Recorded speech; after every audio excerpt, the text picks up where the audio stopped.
13 April Dumdum বেদিয়াপাড়ায় Banglapokkho উত্তর 24 পরগনা শহরাঞ্চল জেলার পক্ষ থেকে কেন্দ্রীয় বিজেপি সরকারের সিএএ আইনের বিরোধিতায় এক পথসভা অনুষ্ঠিত হলো। বাংলায় বাঙালির অধিকারের দাবিতে সোচ্চার হওয়া সংগঠন বাংলাপক্ষ এক পথসভা করে জনগণের উদ্দেশ্যে সিএএ আইনের যে নথি সরকার থেকে প্রকাশিত হয়েছে তা জনসমক্ষে তুলে ধরে জানায়, এতে নাগরিকত্ব দেওয়ার ছলে এতদিন যারা ভারতবর্ষে বসবাস করছে তাদের নাগরিকত্ব ছিনিয়ে নেবার এটি একটি চক্রান্ত মাত্র। এতে কোনো ভারতীয় নাগরিকত্বের গ্যারান্টি নেই, এমনকি এতে বাংলাদেশ বা পাকিস্তানের কাগজ পরিবেশনের নির্দেশ রয়েছে। বাংলা পক্ষের সদস্যরা আরও জানান, কেন্দ্রীয় সরকার বাঙালি মতুয়া নমশূদ্র সহ উদ্বাস্তুদের নাগরিকত্ব না দেওয়ার চক্রান্তেই এহেন আইন এনেছে। এর সাথে সম্প্রতি দেশের প্রধানমন্ত্রী মন্তব্য করেন যে চৈত্র বা শ্রাবণ মাসে যারা মাছ মাংস সেবন করেন তারা হিন্দু মানসিকতার নয়। প্রধানমন্ত্রীর এহেন মন্তব্যে তারা মঞ্চ থেকে তীব্র নিন্দা করে জানায়, বাঙালি হিন্দুরা অনেকাংশে বিভিন্ন পুজোয় মাছ ব্যবহার করে ও তারা তাদের নববর্ষ উদযাপন করে মাছ মাংস সেবন করে। ফলে প্রধানমন্ত্রী এরূপ মন্তব্যে বাঙালি হিন্দুদের অবমাননা করা হয়েছে বলে এমনটাই তারা মনে করেন।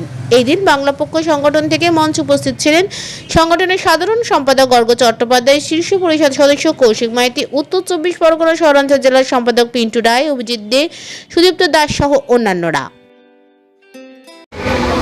আমি কি খাবো না খাবো এটা আমি বাপ মার থেকে শিখেছি। নরেন্দ্র মোদী আমার বাবা না, নরেন্দ্র মোদী আমার মা না, নরেন্দ্র মোদী আমাকে খাওয়ায় না।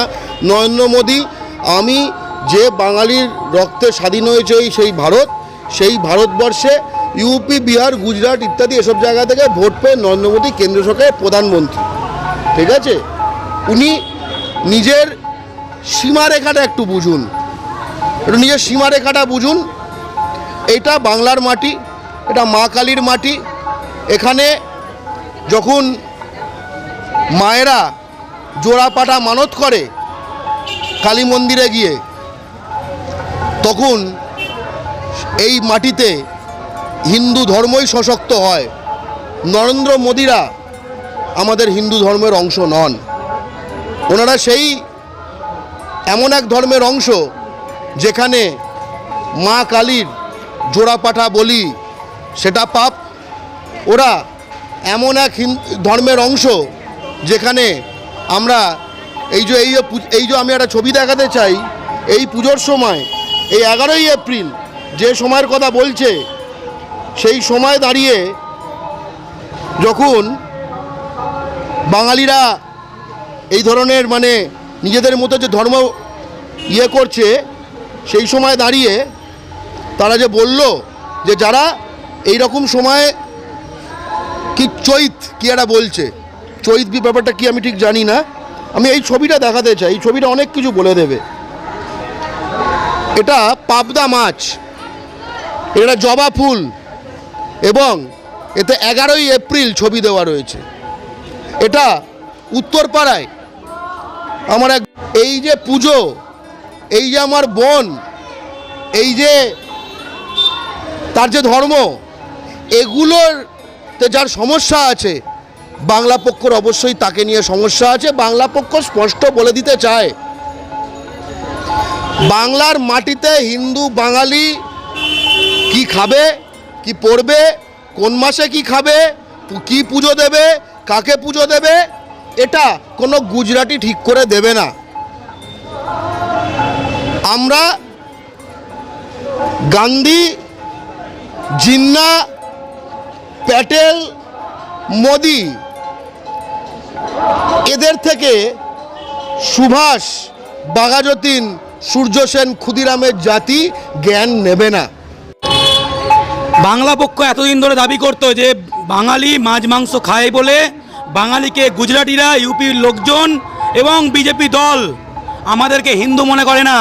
গতকাল ভারতের প্রধানমন্ত্রী, বিশ্বগুরু এবং যে হিন্দু নাকি সম্রাট, সে বলে দিয়েছে মা দুর্গার উপাসকরা হিন্দু নয়, কারণ আমরা চৈত্র মাসে মাছ মাংস খাই। মা কালীর এই সময় পুজোর সময় গ্রাম বাংলা জুড়ে, জেলা জুড়ে যারা মা কালীর চরণে পাঁঠা বলি দিচ্ছে নৈবেদ্য হিসাবে, তারা হিন্দু নয়।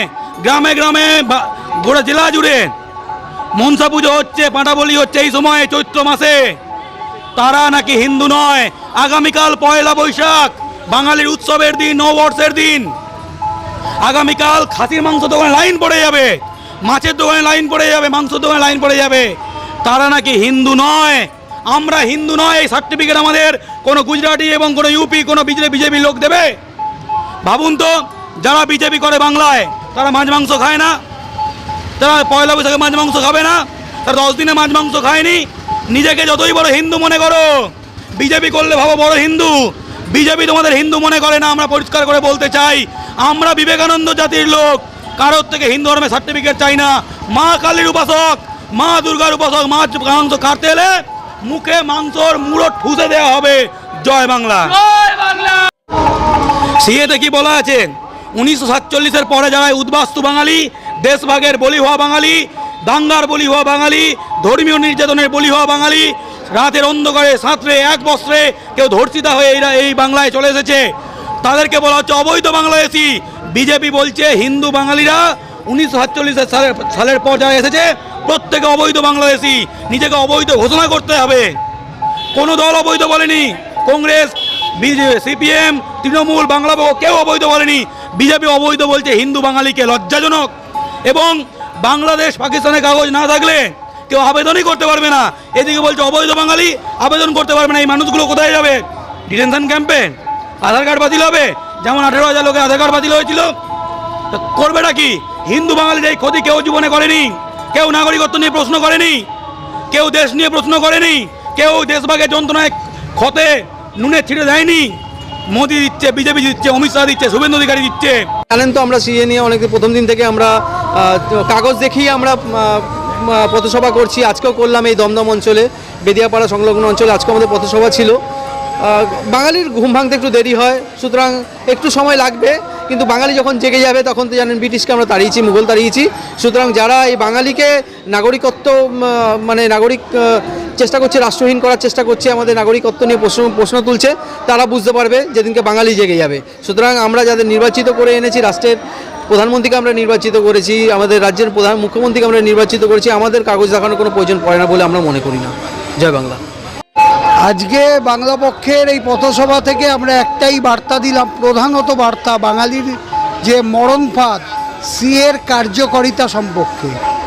সিএ যে ভিত্তিহীন, সিএ যে বাঙালির জন্যে ধ্বংসাত্মক, সেটা আমরা বুঝিয়ে দিলাম এবং এটাও বলে দিলাম যে সিএতে কোনোভাবে নাগরিকত্ব পাওয়া যাবে না। সিএ হচ্ছে বাঙালিকে বাংলাদেশি চিহ্নিত করার একটা আইন। তাই এই সিএ বাঙালিদের জন্য ধ্বংসাত্মক, এই সিএর কোনো প্রয়োজন নেই।